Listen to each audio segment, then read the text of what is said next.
বিনিয়োগ বান্ধব পরিবেশ তৈরি করতে হবে নতুন সরকারকে, কমাতে হবে অর্থনৈতিক চাপ, নিয়ন্ত্রণে আনতে হবে মূল্যস্ফীতি, রক্ষা করতে হবে ক্ষয়িষ্ণু ব্যাংকিং ব্যবস্থা। ব্যবসায়ীরা বলছেন শুধু আশ্বাসে হবে না, সংকট সামাল দিতে প্রয়োজন সুস্পষ্ট রোডম্যাপ। বিশ্লেষকদের মতে আগামী 2 বছর হবে সবচেয়ে চ্যালেঞ্জিং। তাদের পরামর্শ দ্রুত টাস্কফোর্স গঠন। সাইদ আরমানের রিপোর্ট। ত্রয়োদশ জাতীয় সংসদ নির্বাচনকে দেশের গণতান্ত্রিক যাত্রাপথে একটি গুরুত্বপূর্ণ বাঁক হিসেবে দেখা হচ্ছে। আওয়ামী লীগ সরকারের একদলীয় শাসন ব্যবস্থা, রাজনৈতিক অস্থিরতা, আন্দোলন, নির্বাচন বর্জন এবং অংশগ্রহণবিহীন ও বিতর্কিত কয়েকটি নির্বাচন দেখে দেশের মানুষ। এবার জনগণ উৎসবমুখর পরিবেশে ভোট দিয়েছে। নিরঙ্কুশ জয় নিয়ে সরকার গঠন করতে যাচ্ছে বিএনপি। 2/3 আসন পেয়ে 2 যুগ পর সরকার গঠন করবে দলটি। এ বিজয় একদিকে যেমন তাদের এনেছে আনন্দ, অন্যদিকে বিএনপির জন্য এনেছে একটি বিশাল দায়িত্ব। দুর্নীতিমুক্ত শাসন ব্যবস্থা গড়ে তোলার পাশাপাশি চাপে থাকা অর্থনীতির টেকসই গতি তৈরি করার চ্যালেঞ্জ থাকবে সরকারের কাছে। বিশ্লেষকরা বলছেন বিনিয়োগ বাড়াতে আস্থার পরিবেশ ফেরাতে হবে।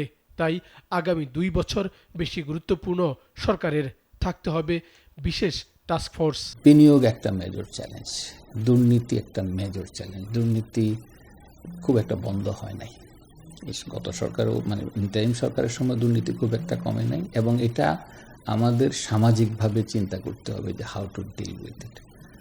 আমাদের ব্যাংকিং সেক্টরের চ্যালেঞ্জ কিন্তু যায় নাই। আমি তো জানি না আগামী দিনে আরেকজন এসালন তৈরি হবে কিনা। ব্যবসায়ীরা বলছেন দেশীয় বিনিয়োগকারীরা যখন অর্থ পাচারকারী হয় তখন আস্থা হারায় বিদেশি বিনিয়োগকারীরা।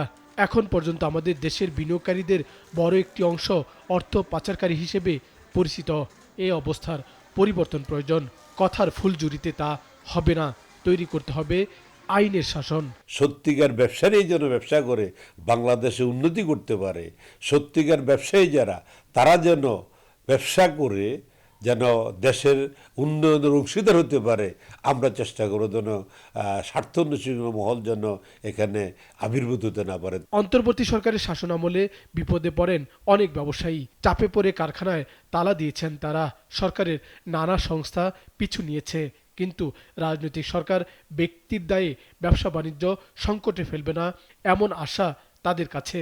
তৈরি না হোক বিশেষ ব্যবসায়ী গোষ্ঠী, বলছেন ব্যবসায়ী নেতারা। কামিং সরকারের ম্যানিফেস্টো আছে বেকারত্ব দূর করা। এখন আমরা যদি কর্মসংস্থান বন্ধ করে দিই, মেবি কোনো উদ্যোক্তার কোনো দুর্বল থাকতে পারে, কিন্তু তার বিচারক প্রতিষ্ঠা তো বন্ধ হওয়ার সুযোগ নেই। তার অন্যরা আছে, অন্যভাবে চালাইতে পারে। দেখুন, আসলে এই সুযোগটা ঘোলা বানাতে মাসিকের চেষ্টা অনেকেই করে। বর্তমানে ব্যাংকিং ব্যবস্থায় আস্থা নেই অনেক মানুষের। মানুষ বুঝতে পারছে যে এই ব্যবস্থায় একজনের পাপের শাস্তি অন্যরা পাচ্ছেন। দুর্নীতিগ্রস্ত ব্যাংকার কিংবা মালিকের পরিবর্তে শাস্তি পাচ্ছেন আমানতকারী গ্রাহক। অর্থনীতির গলার কাটা এই সংকট সামাল দিতে হবে নতুন সরকারকে। সাইদ আরমান, নাগরিক, ঢাকা।